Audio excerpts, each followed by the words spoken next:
ನಮ್ಮ ಸಮಾಜದಲ್ಲಿ ಕೆಲವು ವ್ಯಕ್ತಿಗಳಿರ್ತಾರೆ.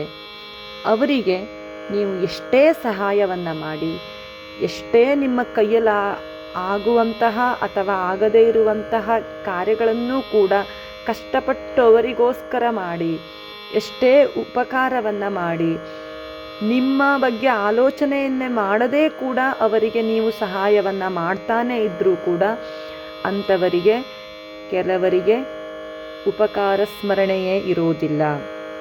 ಅದರ ಬದಲಾಗಿ ನೀವು ಎಲ್ಲಿ ತಪ್ಪನ್ನು ಮಾಡ್ತಿದ್ದೀರಾ, ನಿಮ್ಮನ್ನು ಹೇಗೆ ಅವಮಾನ ಮಾಡಬೇಕು, ನಿಮ್ಮನ್ನು ಎಲ್ಲಿ ಹೇಗೆ ಎಲ್ಲರ ಕಣ್ಣೆದುರಿಗೆ ಒಂದು ರೀತಿಯ ಕೆಳಗಿಳಿಸಬೇಕು ಅಂತ ಯೋಚನೆ ಮಾಡ್ತಾನೆ ಇರ್ತಾರೆ, ಯೋಜನೆಗಳನ್ನು ಹಾಕ್ತಾನೆ ಇರ್ತಾರೆ.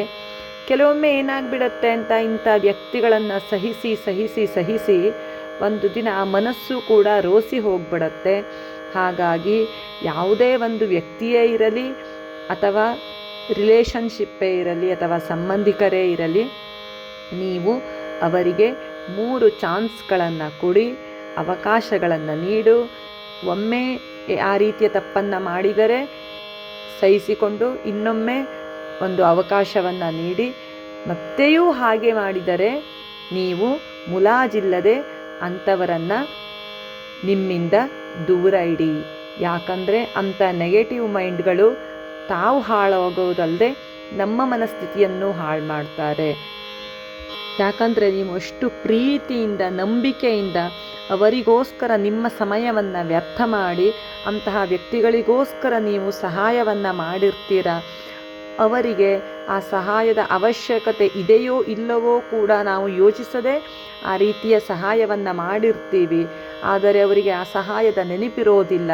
ನೀವು ಏನು ತಪ್ಪುಗಳನ್ನು ಮಾಡಿದ್ದೀರೋ ಅದನ್ನು ಕಂಡುಹಿಡಿಯೋದ್ರಲ್ಲೇ ತಮ್ಮ ಯಶಸ್ಸಿದೆ, ತಮ್ಮ ಸಕ್ಸಸ್ ಇದೆ ಅಂತ ಅಂದ್ಕೊಂಡು ಪದೇ ಪದೇ ಆ ರೀತಿಯ ತಪ್ಪನ್ನು ಮಾಡ್ತಾನೆ ಇರ್ತಾರೆ.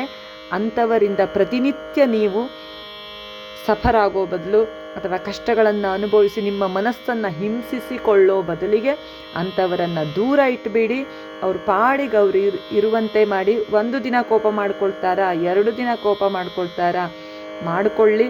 ಆದರೆ ನೀವು ನಿಮ್ಮ ಸಂತೋಷ ಮುಖ್ಯವಾಗಿರುತ್ತೆ. ಯಾಕಂದರೆ ಆ ಸಹಾಯವನ್ನು ಪಡೆಯುವ ಯೋಗ್ಯತೆಯೂ ಅಂಥ ವ್ಯಕ್ತಿಗಳಿಗೆ ಇರಬೇಕಾಗತ್ತೆ. ಆ ಸಹಾಯವನ್ನು ಪಡೆಯುವ ಯೋಗ್ಯತೆಯನ್ನು ಹೊಂದಿರುವವರಿಗೆ ನೀವು ಸಹಾಯವನ್ನು ಮಾಡಿ. ಆಗ ಆ ಸಹಾಯಕ್ಕೂ ಬೆಲೆ ಇರುತ್ತೆ. ನೀವೂ ಕೂಡ ತುಂಬ ಖುಷಿಯಾಗಿರ್ತೀರಾ ಅಂತ ಹೇಳೋಕ್ಕೆ ಇಷ್ಟಪಡ್ತೀನಿ. ಇದಕ್ಕೆ ನೀವೇನಂತೀರಾ?